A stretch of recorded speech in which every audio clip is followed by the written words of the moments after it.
사랑하는 새날 친구들 반갑습니다. 화요일 말씀을 함께 나눌 신현민 전도사입니다. 저는 사역을 마치고 집에 들어갈 때 가능하면 아주 작은 것일지라도 꼭 뭔가를 가지고 들어가려고 합니다. 집에 들어가면 4명의 아이들이 아빠 하고 달려옵니다. 아빠가 반가운 것도 있고 아빠가 또 뭘 가지고 왔을까 하는 기대감도 있겠죠. 그럼 저는 아이들을 쪼르르 앉혀놓고 눈을 감고 손을 내밀게 합니다.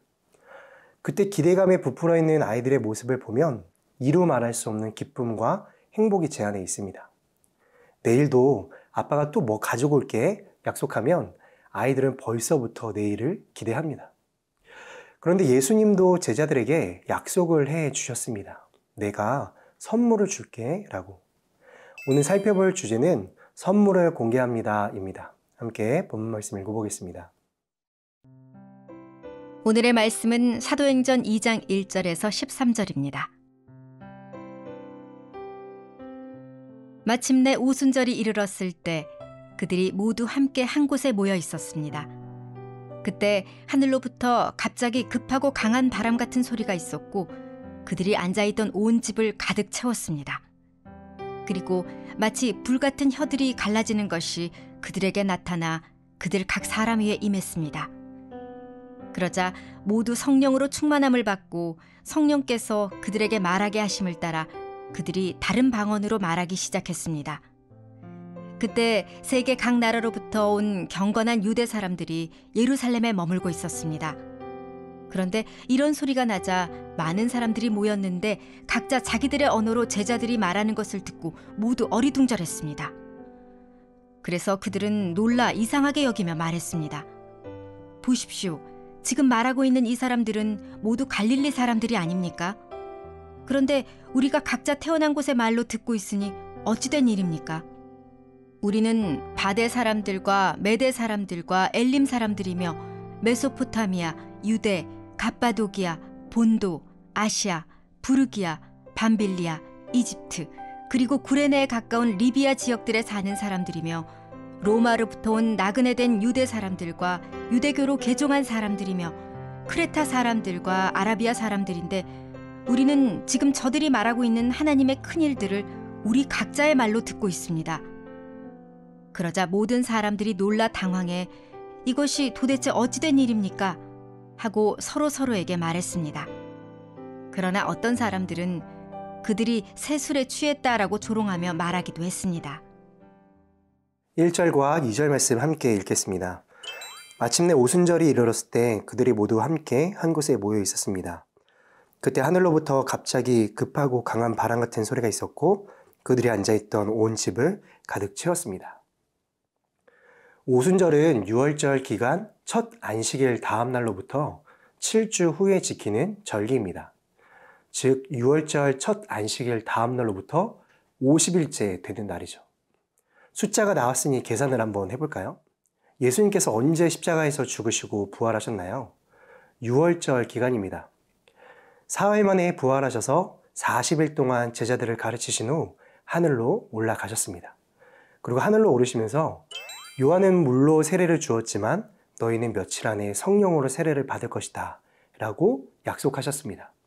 그러면 예수님은 유월절 기간 중에 부활하셨고 그 후 40일이 지난 후 승천하셨으니까 성도들이 오순절에 성령 세례를 받기까지의 기간은 승천하신 후 10일 정도밖에 되지 않은 것입니다. 예수님이 하신 말씀대로 며칠 안에 성령 세례를 받을 것이라는 약속이 그대로 이루어진 것이죠. 이 사실이 우리에게 알려주는 것은 예수님이 우리에게 주신 약속은 무엇이든지 반드시 이루어진다라는 것입니다. 예수님의 약속은 그분의 신실하신 인격이 담겨있는 약속이라서 그 누구도 해방할 수 없고 천지가 변해도 반드시 성취되는 약속입니다. 사랑하는 새나 여러분, 예수님께서 우리에게 어떤 약속을 주셨습니까? 주 예수를 믿으라, 구원을 얻으리라 말씀하셨습니다. 또 예수님처럼 우리도 죽음을 이기고 부활할 것을 약속해 주셨고 영원한 생명을 누리게 될 것을 약속해 주셨고 우리가 거할 천국에 안식처를 마련해 놓으시겠다고 약속하셨습니다. 또 곧 다시 오셔서 우리를 그곳으로 데려가겠다 약속해 주셨죠. 이뿐만이 아니죠. 이외에도 여러 많은 약속을 주셨습니다. 여러분, 이 약속들은 반드시 성취될 것입니다. 우리 눈에 보이지 않아도 오늘 하루, 지금 이 순간은 예수님께서 행하신 그 모든 약속을 이루어 가시는 과정입니다. 그러므로 여러분, 이 약속에 흔들리지 않는 믿음으로 반응하는 우리 모두가 되었으면 좋겠습니다. 세상이 아무리 변하고 혼잡스러워져도 우리는 이 소망을 붙들고 살아갑시다.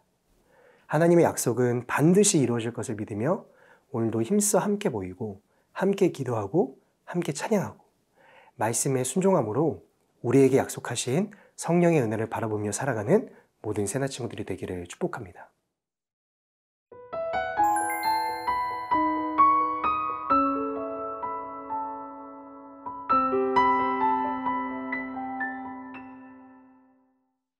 사 절 말씀 함께 읽겠습니다. 그러자 모두 성령으로 충만함을 받고 성령께서 그들에게 말하게 하심을 따라 그들이 다른 방언으로 말하기 시작했습니다. 4절 이후를 보면 성령으로 충만해진 사람들이 다른 방언으로 말하기 시작했다고 합니다.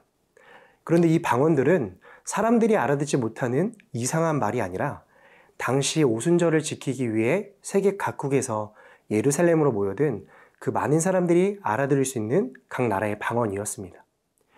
여기서 성령 충만이 무엇인지를 알 수 있습니다. 충만하다는 말은 마치 그릇에 물이 넘칠 정도로 차 있는 상태를 의미합니다. 여러분, 물이 가득 든 그릇은 툭 하고 건드려도 물이 밖으로 흘러나오겠죠. 오순절날 성령으로 충만한 성도들이 각 나라 방언으로 그리스도를 전하기 시작했다는 것은 그 영혼에 예수 그리스도와 진리로 충만하게 차 있었다는 것입니다. 당시 유대인들은 예수 믿는 자들을 핍박했었잖아요. 그런 핍박과 죽음도 두려워하지 않고 그 속에 충만한 그리스도와 복음의 진리를 각 나라에서 온 유대인들에게 담대히 선포한 것입니다. 즉, 복음을 전하지 않고는 못 배기는 상태가 된 것이죠. 이것이 성령 충만의 모습입니다. 내 정욕과 세상에 대한 탐심 대신 예수와 그 진리가 내 영혼에 차고 넘치도록 충만한 상태, 바로 성령 충만입니다. 예수 그리스도와 그 진리를 행하고 전하려는 강력한 의지에 붙들려 있는 상태, 성령 충만입니다. 하나님께서 성도에게 성령을 부어주시는 이유를 알겠죠? 예수 그리스도를 담대히 전하는 증인이 되게 하기 위함입니다. 방언하고 예언하는 일은 성령 충만의 한 모습일 뿐 그것이 핵심은 아닙니다. 진리의 복음 앞에 정복된 상태, 예수 그리스도의 말씀에 순종하지 않고는 견딜 수 없는 상태가 바로 성령 충만한 성도의 모습입니다. 사랑하는 새나 여러분, 여러분은 성령 충만한 상태입니까? 여러분은 지금 무엇으로 여러분의 영혼이 충만해져 있습니까? 예수님과 복음을 전하지 않고서는 마음이 불붙는 것 같아 견딜 수 없는 우리가 됩시다. 예수님과 하나 되어 그분의 진리에 정복당해 살아가는 우리가 됩시다. 오늘도 우리 안에 계신 성령 하나님께서 우리의 삶에서 충만하게 일하시도록 우리의 모든 것을 맡겨드리고 순종하며 살아가는 하루가 됩시다. 성령 충만함이 우리 모두에게 있기를 소망합니다. 신실하신 하나님, 하나님의 말씀은 1.1획도 땅에 떨어지는 것이 없음을 믿음으로 고백합니다. 오늘도 하나님의 약속 붙잡고 살아가는 제가 되게 도와주세요. 예수님의 이름으로 기도드립니다. 아멘.